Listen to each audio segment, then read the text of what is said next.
Carona, está no ar mais um podcast aqui do Auto Ranking e tem convidado especial hoje aqui. Como sempre, você vai acompanhar mais um episódio aqui para conversar com a turma. Bruno Vasconcelos, que está ali já do lado do Sérgio Ramalho. Você vai ver o Sérgio Ramalho por aqui, piloto da Pass Cup, um piloto daqueles que manda muito, com muita energia, viu? Já já. E meu amigo Wagner tá por aqui com a História da Lata, com tudo que ele tem para contar, gente. Porque História da Lata é um lance que somente Manuel que tá ali nos bastidores, mandando ver, e Eduardo Silva. É tanta gente trabalhando nesse podcast que você não imagina. Por isso que é importante apoiar o Auto Ranking. Não esqueça. E a gente tá falando porque novidades de hoje é a volta do Renegade na sua versão Standard. Renegade T270, mais barato que o Sport. Não sei até quanto e por quanto tempo, mas vai rolar. A gente tem também um debate técnico que a gente vai falar aqui. Como eu e Serginho Ramalho, nós adoramos dirigir sedãs. Vamos falar de sedã por aqui, gente. Que nos Estados Unidos está havendo uma retomada de sedã. Enquanto isso, Wagner também já dá uma pincelada nos carros esportivos e em tudo que vai rodar nesse Auto Ranking, que é aquele podcast que você ouve a qualquer hora do dia, em qualquer momento, até nesse trânsito, filho da mãe, que em qualquer cidade do Brasil tá desse jeito. Tá engarrafado ou não? Se não tiver, desengarrafa com a gente. É isso. Começa o Auto Ranking aqui com a gente. Vamos nessa. E mostra os convidados aí, gente. Olha aí a turminha. Prazer, Sérgio, tá aqui. Obrigado pelo convite, pela oportunidade também, né? Você que convidou a gente, não foi a gente que convidou o Sérgio, foi, Bruno? Como foi Mais ou menos isso. Brincadeira à parte, Sérgio, valeu. Obrigado por ter aceitado o convite da gente. Obrigado a vocês, um prazer aqui falar com essas feras aí do mundo automotivo. Pois é, o Wagner aqui do PEX tá na área, hein, Wagner? Ei, Jorge, como é que você tá? Sem escada e sem ombro. Eita. Tá bem, então tá bem. E faltando o nosso amigo Victor lá do Carangos PB, né? Ele disse que aparecer, tem que gravar com ele também aqui. Tem. Já Vamos cobrar aqui ao vivo, não, né? Mas vamos cobrar ele. É isso, No Bruno. próximo ele tem que estar presente. Exato. E a gente vai rodando. Na conversa de hoje, gente, Bruno Vasconcelos, daqui a pouco a gente vai falar com o Sérgio, vai trazer essa ideia. Eu quero que ele debata comigo corrida, porque nesse podcast também, a participação mais especial, a gente esperava uma participação da força desse piloto. É o piloto que tem mais títulos na corrida do milhão no Brasil. É dinheiro, viu? 3 corridas do milhão é dinheiro, gente. Mas quer falar isso depois? Tiago Camilo, a gente aguarda já. Tô só esperando o momento para você bater um papo aqui com a gente. Serginho também vai fazer um papo com você. E Bruno, aponta aí para esse Renegade. Vai ou não vai agora com esse, na versão mais em conta, 3.270? É um carro empobrecido ou razoavelmente aceitável? Novo Renegade? Sim, novo. 125.990, 9 mil a menos que o Sport, mas ele perdeu só o REC de teto e os retrovisores que não são mais pintados, são preto. Mas o REC é tudo, né? O REC para um carro como o Renegade, você vai ter que colocar. Você vai ter que colocar. Mas tem central. Tem central, tem roda de liga leve, ele é bem completinho, é uma partida boa, mas que a gente sabe, né? 125 mil, até o dia desse o Sport estava 119 mil. Ou seja, subiram e botaram um carro de entrada. Mais de entrada. Mais de entrada ainda do que o Sport. Mas tem uma mecânica forte, né, gente? Esse motor 1.3 foi recalibrado. Recalibrado no bom sentido. Parou de baixar óleo, né, gente? Cá pra nós, né? Finalmente, né? Ainda bem. Mas aí, 185 cavalos, no jipinho daquele, sobra, anda bem. Você gostou, Wagner? Gostei. Eu acho que vai ser uma opção aí pra quem... Antigo PCD, né? Isso, o procura STD. carros de entrada aí com valor mais acessível. Eu acho que vai ser uma boa. No mercado que vai trazer muitas novidades que a gente pontou. Você já cortou a câmera, Manuel? Já cortou a câmera, né, gente? Manuel tá ali só prestando atenção nos convidados, nas pessoas que estão por aqui o tempo inteiro. Mas é o seguinte, gente, o mercado brasileiro está vivendo um novo momento. E que novo momento é esse, Bruno? Tá de cabeça para baixo ou não? Porque era fila de espera para tudo. Agora, quem está na fila de espera são os carros, né, Wagner? Exatamente. Fale um pouco, Wagner, dos carros de luxo e Bruno no mercado generalista. Como é que a gente acompanha isso? Um grande demonstrativo disso é o preço do carro de entrada, né? Tivemos essa notícia hoje de que o Kwid aumentou um pouco de preço e empatou com o Mobi. Agora, os carros mais baratos do Brasil custam 68.990. Ou seja, você com 65 mil reais, você não compra um carro zero no Brasil. Você tem que botar mais um dinheirinho ainda aí, financiar com esses juros aí exorbitantes. Ou seja, comprar o carro zero está cada vez mais difícil, nesse segmento de entrada principalmente, que é o segmento que mais sofre com esse tipo de condição. Então, por isso que a gente está vendo aí os pátios cheios, promoções, bônus, IPVA grátis, garantia estendida, tudo sendo colocado, mas está muito difícil realmente tirar o carro que já foi popular da loja. E o carro esportivo, né, tá perdendo o ágil, né? Todo mundo aqui. Acabou a fila de espera. Acabou a fila de espera, então o ágil que era cobrado nos seminovos, quase novos, tá baixando. Ainda existe um sobrepreço para entrega, pronta entrega, né? Exato. Isso o cidadão ainda paga, porque quando ele ordena um carro zero, nessa condição, sendo super esportivo, ele deseja o carro, mas o carro não está à disposição. Exatamente. E em contrapartida foram poucos carros, eu estava analisando a tabela FIP, foram poucos carros que aumentaram, né, nessa virada de maio. A Porsche teve um aumento em alguns dos modelos e a maioria despencou. É isso, despencou. Enquanto você despenca, gente, eu estou aqui tomando uma água. Agora, Manuel esqueceu de encher o copo com água. Aqui é o seguinte, a coisa acontece. É um copo com água, é um copo que aqui que a JBS faz, divulga, vende aqui na boutique deles. É né? aquele copo que a água não esquenta nunca. É né, um Jorge? copo da Bem Stanley, conhecido. muito bacana. Tá aqui um copo da Stanley. Uma grife. Faltou água. Aqui não falta água. Mas Tem um copo. Faltou no copo. estamos sem água. Serginho, o seu também tá sem água. Vai lá, gente, vamos pedir desculpa por esse momento, mas tá aqui. Isso é um copo da Fundação Solon Galvão. Isso aqui é um trabalho que eles fazem muito legal, de alguma forma. E a boutique também serve para você entender que existem roupas com a grife da empresa e o copo faz parte aí do... E o valor da desses Stanley, copos, né, Da boutique. da boutique é 100% revertido para projetos sociais. Agora, num momento, né, que eu queria trazer o Bruno de novo aqui para um debate, para você que nos ouve ou nos assiste também, sobre o carro popular do Brasil.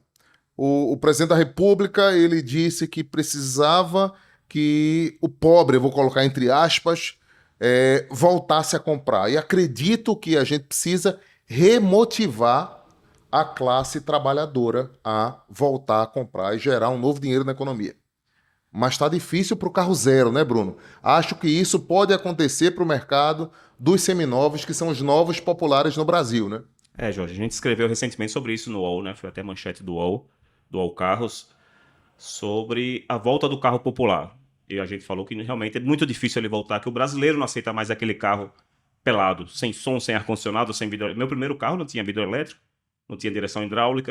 Então, hoje ninguém compra mais esse tipo de carro. Pessoas Pergunta falam qual que foi o primeiro carro dele. Pergunta, Qual foi o Paulo. primeiro carro? Ford Ka 2007 por R$19.990. Botou 1.0 Rocan. Ponto zero, Ele aquele pagou carro mais rico. R$19.990, gente. Carro zero, R$19.990. Em 2007. Foi- Ali, 2007. Diga aí, esse acesso era um acesso que permitia que a população tivesse um automóvel para você se deslocar. Era entrada de R$1 e parcelas que eu não lembro o valor da parcela, mas era parcela acho de R$700, alguma coisa desse tipo. Celta também, né? Teve Celta, teve Tinha Gol um e teve Uno tanta coisa nessa mais, né? época, o Uno quadrado. O Ford era o mais completo na época. O meu era peladinho, né? 19.990 não tinha nada. Direção dura, sem vidro elétrico, eu fui colocando, né? Mas o brasileiro, né, gente? O brasileiro precisa. É polêmico isso, mas eu não podia deixar de trazer esse tema, porque é um tema que a gente discute aqui para falar dessa sustentação. A classe média, que teoricamente poderia pagar, não está comprando. Então, existe um mercado novo, existe um momento novo. Acredito que vai existir um realinhamento desse segmento automotivo nos próximos 90 dias. E todo mês uma novidade. E a gente precisa saber para onde vai. É óbvio que a Selic ela não permite que a gente estique demais. A taxa de juros está muito elevada. Tem gente subsidiando, sim, os bancos, mas com a entrada muito alta. E a classe trabalhadora não pode Tem entrada não. dar uma entrada muito alta. Eu não estou defendendo classe alguma. Eu estou apenas sugerindo o que está acontecendo no mercado, como nós somos especialistas, né? Mas quando a gente trata da visão especialista, isso acontece também no carro mais caro, não é, Wagner? Com certeza, Jorge. Você tem que desembolsar mais grana. Com certeza. Hoje, para você ter um carro esportivo de verdade, digamos assim, você está tendo que desembolsar quase o dobro do que 3 anos atrás. Hoje, vamos pegar uma 320i de entrada, um Audi A3, você tem que desembolsar R$300 mil para um carro sedã de entrada. Antes, com R$300 mil, você entrava num Porsche Cayman, num Porsche Boxster, que era 330, 300. E um Macan, né, que está no preço de uma X1, gente. Exatamente. Uma X1 339 mil. Sérgio Ramalho, antes da gente falar de competição, o que é que você acha em pagar R$340 mil num X1 2.0? Bacana, um carro bem bonito, charmoso, Bem muito acabado, equipado. né? Mas qual é a sua opinião sobre essa precificação dos carros do segmento de médio padrão? Porque alto padrão, acho que Porsche, Mercedes-Benz, BMW está ali bem posicionada. Qual é o teu sentimento sobre isso? Realmente é muita grana, né, Jorge, você desembolsar. Aí a gente tá falando de um grande carro, uma grande marca, mas é um carro 4 cilindros, né? A gente que é apaixonado por potência e tudo mais. Realmente, você falou da história do Ford Ka. Eu lembrei que meu primeiro carro, lá em 2008, quando eu fiz 18 anos, foi um Honda Civic usado, mais um carro seminovo aí, quase que um carro de luxo, né? Esse carro custou. Geração 7, Ele era 2004, geração 6 ou 7, acho que. foi 2007 também. E a gasolina já era de dilúvio ou não? Já, com certeza. Dura mais, gente. É o que a gente faz hoje aqui. Todo mundo, viu? Anota Sim, isso. aí o Civicão. Esse carro custou R$32 mil Olha aí. na época, um carro com 3 anos de uso, né? Hoje você não compra absolutamente nada. Eu tô aqui tendo uma aula com O vocês. último Civic na mercado. base de quase 150 mil vendido, né? Exato. Por aí, o XL, última edição ali, o Touring mais caro um pouco, Isso. e o G10. Agora o novo, 250 mil. 250 mil. Tem dinheiro aí para pagar 250 mil no Civic? Um Civic híbrido. Se tem, começa a pensar nas opções, porque a gente vai falar dos sedãs. Hoje eu tive a oportunidade de almoçar com o Sérgio Ramalho, numa conversa super promissora, que a gente pode falar isso depois, mas falávamos dos sedãs, do mercado de sedã que nos Estados Unidos sofre um novo realinhamento, porque nós 4 aqui, mais o Manuel, que vai ser padrinho de casamento e está perdendo dinheiro no fim de semana. Você tem certeza? Tem que lembrar disso aí, tem que lembrar que Deve ser um Manuel vai- amigão, deve ser um Gente, amigão. é a pessoa que deixa de ganhar uma super grana para ir para um casamento no fim de semana ser padrinho. Esse casamento é um casamento do milhão.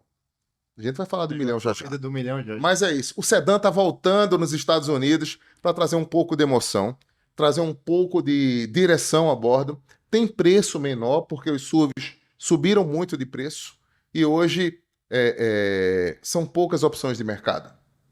Quando a gente. Poucas opções, incluindo o novo Virtus, incluindo o Onix, HB20. Aí eu subo um pouco de patamar para Corolla e suas variações. O Civic subiu demais. Sentra. O Sentra, que chegou agora, é um baita sedã de mercado. E a gente vai dirigir, vai conversar mais sobre Sentra. E o melhor Mas- setor pra mim, na opinião, E Jetta Bruno GLI. que vai falar do Jetta GLI, mas como ele comprou um capo 19.900 e está quase comprando um Jetta GLI, é essas a vida do jornalista que é empreendedor, videomaker, sabe das coisas, entendeu? Breje Food e tudo mais. Pra você entender, Breje Food é o Instagram dele, viu? Só fala de comida. Meu Deus. Cerveja. Porquinho do cara, a Pegamos a 20 performance. mil seguidores A agora. performance do cara. A performance do cara. E a gente fala de tudo aqui. Sérgio, ninguém substitui o prazer de dirigir um sedã, sendo ele ainda esportivo, né? E quando é coupé, nem se fala, né, meu amigo? Eu sou apaixonado por carro sedã, né? O pessoal às vezes pergunta, você não tá na tendência do mercado? Eu acredito muito no mercado democrático ali, com todos os estilos de automóveis, né? Mas pra gente que é piloto, a gente tem um carro ali com centro de gravidade baixo, um carro que entrega muita potência, né? Um carro divertido, ágil.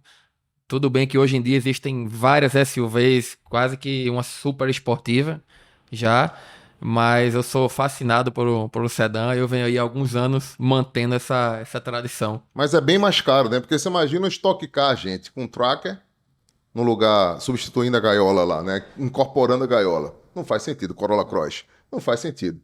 Então a gente não vai ver um GT3, um Push Cup com um Cayenne no lugar do GT3 RS semipista. Então não tem como a gente fazer uma associação como essa. Agora, tem sedãs tem SUVs que geram esportividade, sim, a gente sabe disso bem. Sim. Né? A linha X mais forte leva, Macan é um carro da Porsche que é muito bem resolvido nesse ponto, os Cayennes mais turbinados também, né? S Turbo GT, e aí a gente consequentemente vai falar sobre isso. Estamos levando o padrão para a gente chegar na esportividade. Se você gosta de direção, se você acha que o Brasil não permite que você tenha direção à mão, porque se chover no Recife, deixa o carro em casa. Porque Eu conversei muito com o Bruno e quando a gente escrevia lá no Diário de Pernambuco, o Bruno é tão antigo quanto eu, gente. Tá pensando que ele não tem Novinho sua tempo? cara. Tem muito antigo, né? Resgatei Bruno de Natal, Wagner. Foi? É um 13 orgulho, anos né? atrás. Vale uma história. Bruno é o único jornalista que torce por 5 times. Oxê. É? 5. Mais dois aí, mas é Né? polêmica, é polêmica. É, Religião de polêmico, futebol. polêmico, mas torce lá por 5. 3 é porque contra o esporte, né? ABC, Flamengo. Que mais, Bruno? Santa Cruz. Santa lógico, Cruz. Melhor. Olha aí o Santa Cruz. Diga aí, Serginho. Quase que eu esqueci o Santinho. Mas é muita coisa pela frente. Então, vamos na boa. O que é que a gente gira? Perdi a pauta, não? Pedão. Sedãs. Não, ele ia falar de esportividade. Aí eu quero trazer a esportividade da mesa, porque se a gente vai falar de esportividade, a gente vai falar de outra conexão, que é a conexão da corrida, da velocidade, da gente saber que existe um representante, quase que eu pego aqui, para pegar o capacete. Gente, esse capacete aqui, Neto, viu? acho que no dia que a Deslube der um desse para cada um, a gente vai ficar feliz. Eu vou ter que fazer aqui a chama. Que capacete, gente! Esse não é nem o novo que vem por aí. É um Arai, Museu Termas de Rio Hondo, Argentina. Tá aqui. Sérgio Ramalho, agora é sua vez de falar aqui sobre corrida, sobre GT3, Sprint, tanta coisa que você venceu, NASCAR. Conta pra gente aqui um pouco da tua rotina, da tua carreira, do teu esforço, do apoio que você tem da JBS Motors, da Deslube, que eu tô vendo aqui, que é Dura Mais, da X-Med, que você também é embaixador. Eu sei o quanto de seguro que você vende pra essa turma, tô sabendo. Tem mais. É Bron? Tá ali, ó. Lembrão também. Eu tenho que falar, gente, porque é o seguinte, se a gente tem que perder o purismo, não vou falar o patrocinador não. Se eu não falar do patrocinador, ele também não vai ter um novo retorno, uma nova chance. E a gente precisa falar e tem que se responsabilizar por isso. Não tem jabá nessa história não. Tem a verdade. É a empresa que patrocina um profissional do esporte que gera alegria, que tem a paixão pela corrida e que, segundo ele hoje, o automobilismo reúne 40% do PIB do esporte em plena atividade no Brasil. É isso aí, eu tô errado. É isso aí, Jorge. Primeiro, assim, eu me sinto um grande privilegiado, né? Você sabe o quanto que eu já batalhei por estar nesse meio como protagonista. E para nós que somos do Nordeste é mais difícil, né? A gente tem que trabalhar um pouco mais para abrir essas portas. Mas graças a Deus eu sempre tive muito apoio e graças a essas empresas aqui que a gente falou, Deslube, JBS, XMed, né? Então todas elas são que me fazem tudo isso acontecer, né? E a gente tá lá hoje com o automobilismo tá bombando, né? Como esporte. As plataformas digitais, tudo mudou. As pessoas começaram a entender o que é o bastidor de uma corrida, né? Os bastidores são muita luta. O cara vê ali o piloto sentado no carro de corrida, guiando. Pô, o cara tá ali se divertindo. É verdade. Mas aquilo é a parte mais fácil, né? Que aquilo é o que a gente sabe fazer. Mas o dia a dia a gente está envolvido com marketing, como dar o retorno para esses patrocinadores, né?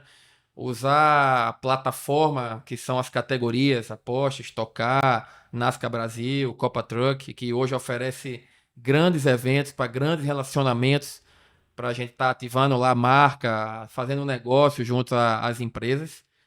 Então, como eu falei, eu me sinto muito privilegiado de estar em duas, como tive ano passado, das maiores categorias do país. Vencemos nas duas e espero que a gente continue aí nesse caminho por muito tempo. Sérgio, o maior desafio do piloto, em primeiro lugar, é construir uma boa equipe. E você é um piloto que todas as vezes atribui parte da tua vitória, né? Quantas vezes? A maioria das vezes, né? Vamos lá falar assim. Estou quase falando pela presidente Dilma Rousseff, meu Deus, está tudo enrolado aqui, mas é real. Então, todas as vezes você chega lá e fala, a equipe tem uma força de participação, uma influência de participação grande em cada conquista. Então, conta pra gente como é essa relação de acertar o carro, de trabalhar com a engenharia, com a equipe, com os mecânicos que estão ali vibrando pelo trabalho.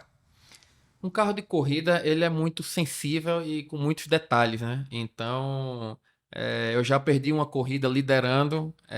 Você sabe quanto custa um final de semana, um evento desse, é muito caro, né, o esporte. E eu já perdi uma corrida liderando por um parafuso que custa R$3, que quebrou.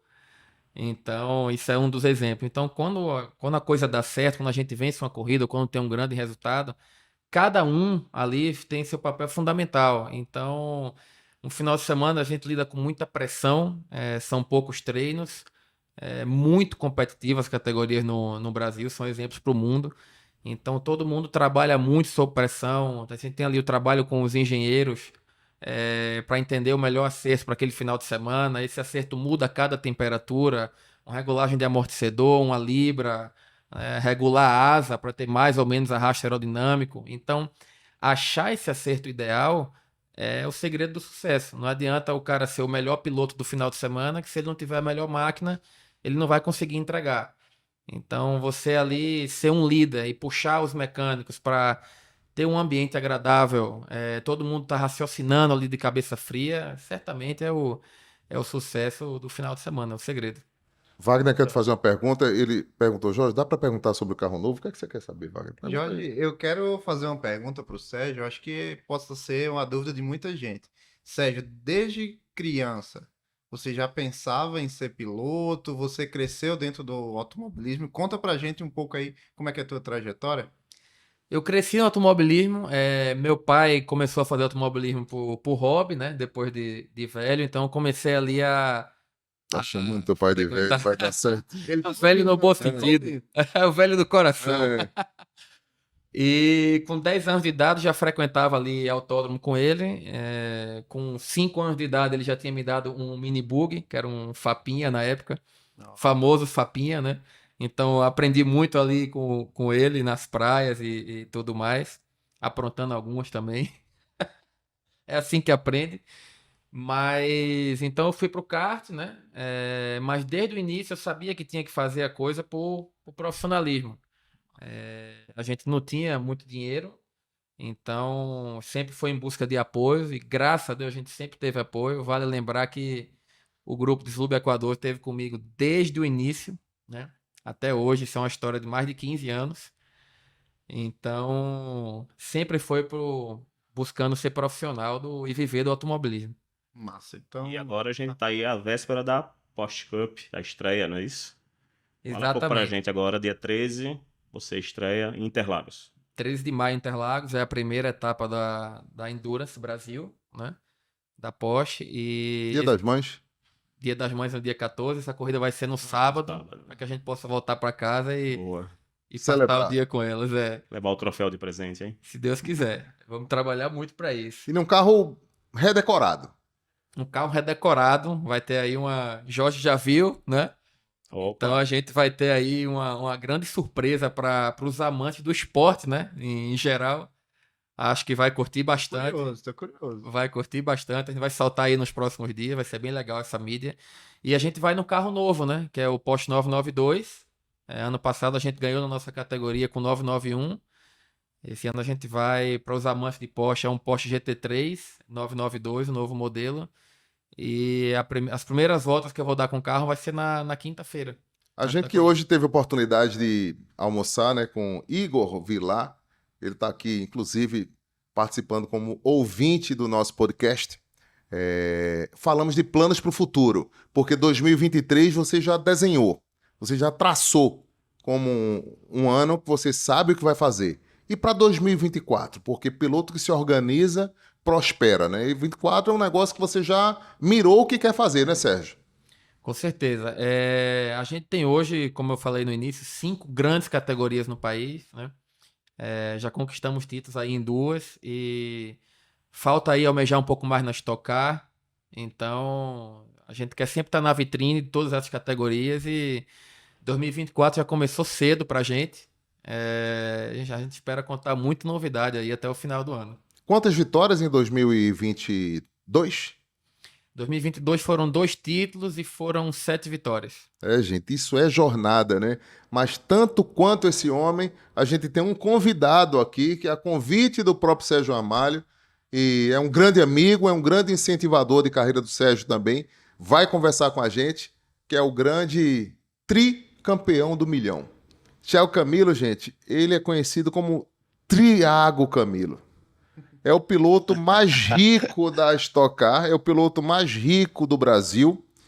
e conta atualmente, tá? Em valores de riqueza, de bondade, de amizade, de empatia. É um querido pelos amigos. E Serginho já brifou isso a gente. E Triago tá aqui. Triago, já tá emendando aqui na história do Triago Camilo. Ele tá aqui para falar um pouco mais desse momento que vive o piloto e a sua relação entre a parte empresarial e a entrega da comunicação. Como assim, Thiago? Eu quero te explicar.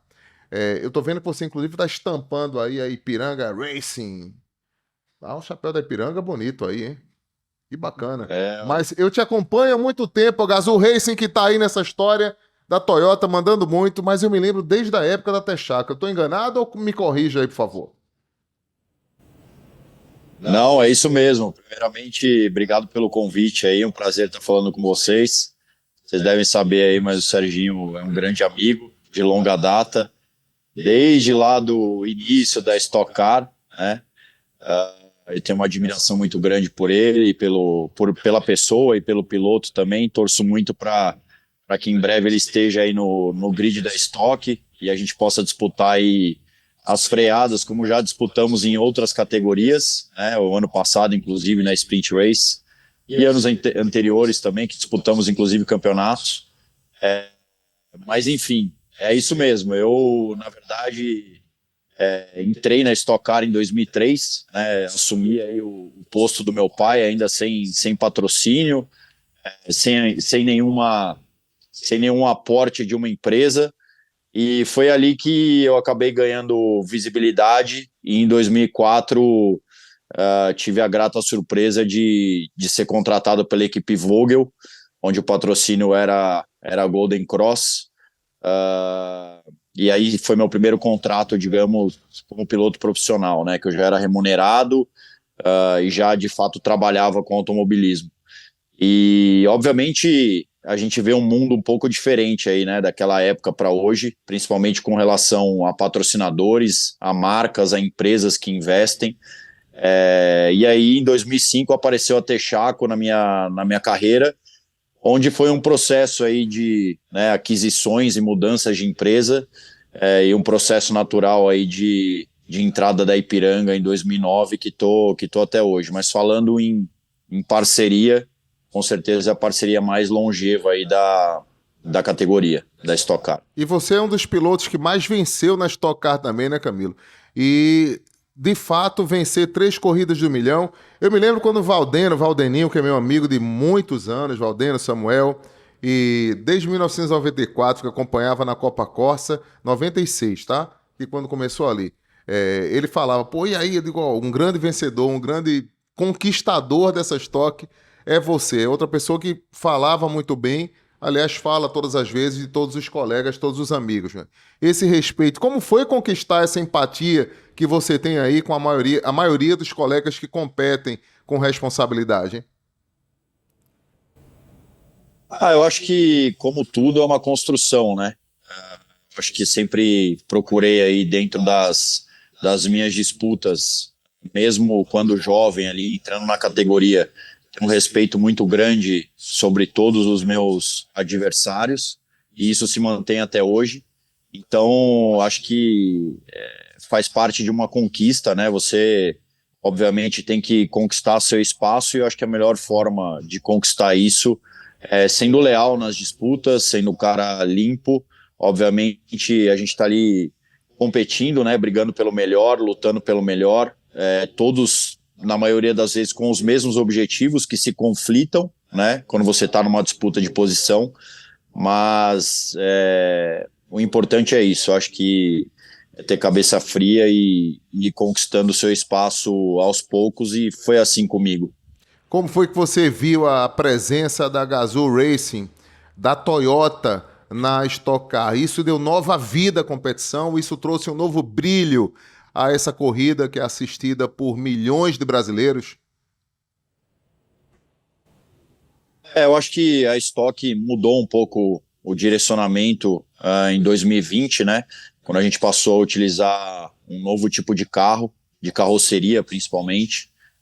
O carro em si, o chassi tubular se manteve com algumas modificações, mas a entrada da Toyota com certeza fortaleceu muito o evento. Eu acho que a Stock Car estava precisando de uma marca que disputasse de fato com a Chevrolet, que inclusive é a marca aí que detém os direitos autorais da categoria, né? Tá há tantos anos aí, foi praticamente fundadora da Stock Car lá atrás com os Opalas, e eu acho que faz parte de uma história, mas me lembro que foi até exigência da própria Chevrolet ter uma marca no ano de 2020 que pudesse existir esse tipo de competição.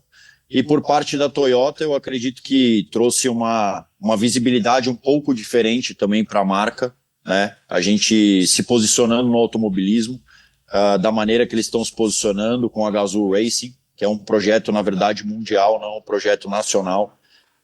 A gente vê Toyota Gazoo Racing em todas as categorias espalhadas pelo mundo, inclusive em carros híbridos hoje em dia, né, que acho que uma evolução de tudo isso que a gente está vendo dentro do automobilismo. E, assim, para falar a verdade, a Toyota, e eu comento isso, né, a gente enxergava a Toyota muito como carro de pessoas de mais idade, carro confortável, carro que não tinha potência nas ruas, carro que não tinha um design, digamos, esportivo. E hoje a gente vê que essa comunicação através do automobilismo mudou 100%, né? Principalmente com essa introdução aí dessa linha Gazoo Racing.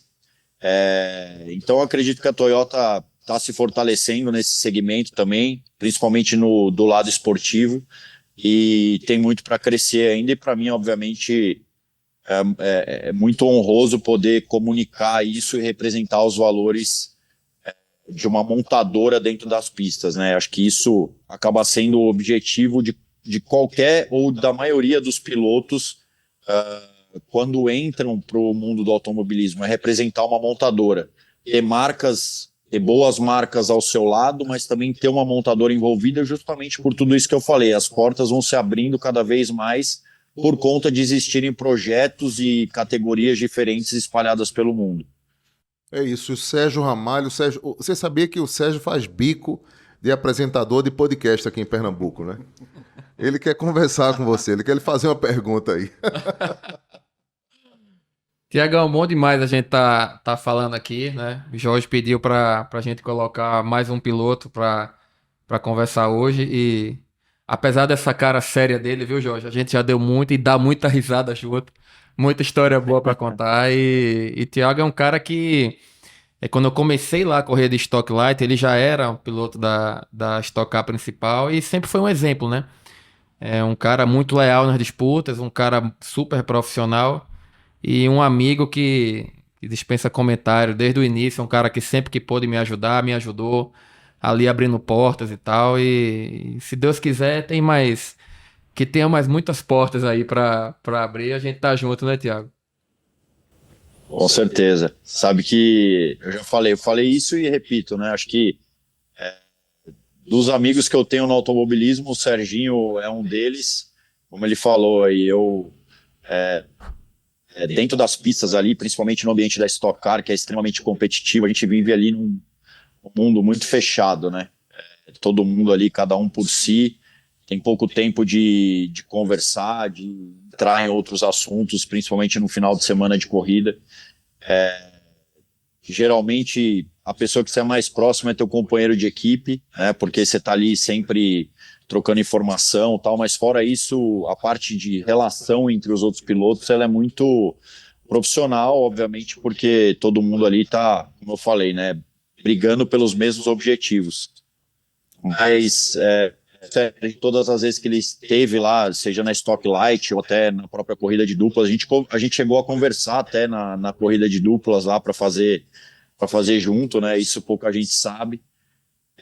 Quase deu certo, mas tenho certeza aí que no futuro próximo ele vai estar dentro da categoria por meritocracia, inclusive, né? Acho que ele tem que estar nesse grid aí, porque é um excelente piloto, trabalha muito bem também fora das pistas, o que é importante hoje em dia, e talvez o diferencial de um piloto para o outro seja esse, né? A maneira que trabalha fora da pista, a maneira que conduz com seus patrocinadores. E aí eu estava falando um pouco de mudança, né? Lá atrás, quando a gente falava de patrocínio, a gente simplesmente se preocupava com o patrocinador exposto no carro. E o patrocinador também se preocupava com isso, somente com isso. Hoje em dia, se essa conta não tiver paga antes do carro largar na corrida, tem alguma coisa errada, né? E como isso é feito? Através de ativações, a maioria das empresas se preocupam em utilizar a plataforma do automobilismo para fazer essas ativações, para gerar networking, para gerar negócios. Então, a exposição do carro hoje, eu diria que é 20% do que o patrocinador precisa, né? Especialmente num grid como esse da Stock Car, que você tem 35 carros, e é muito difícil você depender de performance para conseguir entregar o valor investido pelo patrocinador. Então, isso também o Serginho sabe fazer super bem. Você já falou um pouco aí que ele faz esse bico no podcast. Pois é, rapaz, bico no podcast. Bico. Isso faz um pouco de parte do trabalho aí, né? Para, obviamente, estar gerando negócios, trazendo diferenciações.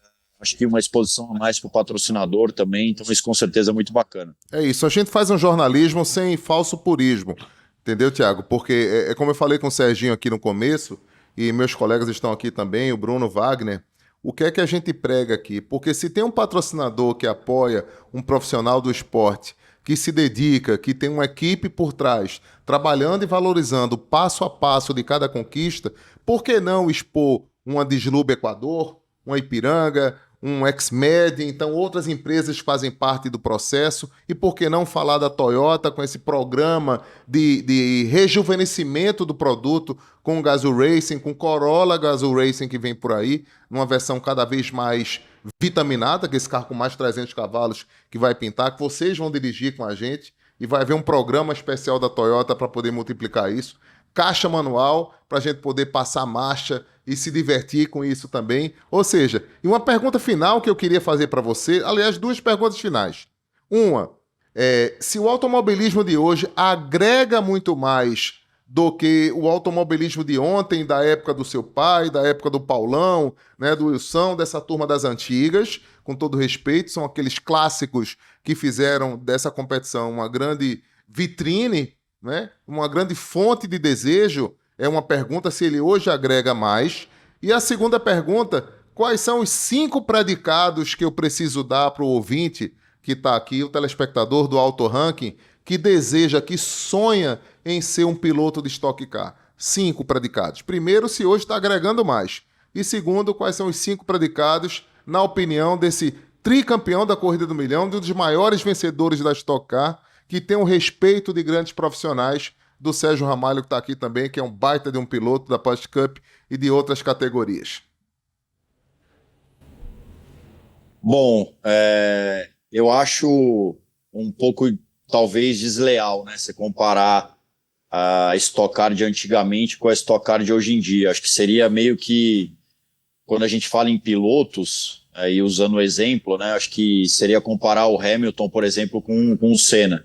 São épocas diferentes, que os carros eram diferentes, que não existiam tecnologia naquela época, que o acesso era muito mais difícil, principalmente por não existir rede social, não existia esse tipo de comunicação aqui que a gente está tendo, as entregas eram diferentes, as demandas eram diferentes, e eu acho que o ponto principal é aquilo que eu falei, né, em relação à conversão para o patrocinador, para você buscar um patrocinador. Eu me lembro que ainda na minha época, lá quando eu entrei na Stock Car, a gente chegava na maioria das vezes num patrocinador com uma pastinha, com o layout do carro dividido em cotas, e oferecia isso para o patrocinador e se resumia única e exclusivamente a isso, né? Eu passei por essa fase na Stock Car. Hoje em dia, é muito mais fácil você vender um patrocínio e criar uma relação com a empresa se você fizer algo a 4 mãos, porque o investimento da empresa vai depender do seu potencial de conversão, né? Ninguém patrocina o Sérgio Ramalho ou o Thiago Camilo ou os pilotos de linha de frente da Stock Car com grande visibilidade se eles não convertem o investimento que oferecido pela empresa. Então, são, acho que, épocas diferentes, que o trabalho é completamente diferente, a estrutura das equipes também. Se você olhar lá na minha época, que eu entrei na Stock Car em 2003 para hoje, a estrutura de boxe, a estrutura de mecânicos, os profissionais que trabalham, a capacidade dos profissionais que trabalham, o nível dos pilotos, né? E aí eu falo um pouco mais também da própria preparação dos pilotos, né? Antigamente, os pilotos profissionais, eles não cuidavam tanto de preparação física, preparação mental, e hoje tudo isso faz parte de um trabalho. Se o piloto não tiver 100% preparado para entrar na pista, com esses requisitos que eu falei, com certeza terão outros que estão melhor que ele, e aí, cara, esses outros com certeza vão se sobressair. Isso tudo acho que por conta da evolução do esporte, a quantidade de informação que a gente tem no mundo, por conta da tecnologia, né? Você não pode fechar o olho para o que vem acontecendo no mundo. E se você acha que você está no topo da pirâmide, com certeza vai ter alguém melhor que você buscando se aperfeiçoar e estar melhor na próxima corrida. E aí, respondendo a tua segunda pergunta, sobre os 5 pontos, né, os 5 predicados aí para um piloto chegar na Stock Car, eu acho que uma boa base é essencial, principalmente hoje em dia, isso tudo que eu falei, de saber trabalhar com o patrocinador. O piloto precisa ter uma boa formação no kart e principalmente saber que o kart é uma escola. Não se preocupar única e exclusivamente em ganhar 10 campeonatos de kart, mas sair de lá cru. O piloto hoje ele precisa ter um pouco mais desse conhecimento técnico também. Ele precisa saber conversar com o engenheiro, no caso do kart, conversar com o mecânico, porque isso vai fazer diferença também quando ele subir de categoria. Então, fora isso, dedicação, né, que acho que como em todo esporte, cuidar da parte física, alimentar, mental também conta muito. E, cara, é uma grande batalha, a verdade é essa. Acho que é uma luta muito grande, mas o principal é isso. Acredito que essa conexão aí está cada vez mais por dentro do que vem acontecendo, principalmente em relação aos patrocinadores, né? É o que vai determinar se vai chegar ou se não vai chegar. Quando eu voltei a correr, Jorge, em 2020, a gente trocou muita ideia. E aí eu falava pra ele, pô, Thiago, eu fico acompanhando o teu Instagram, eu canso só de olhar a tua preparação física.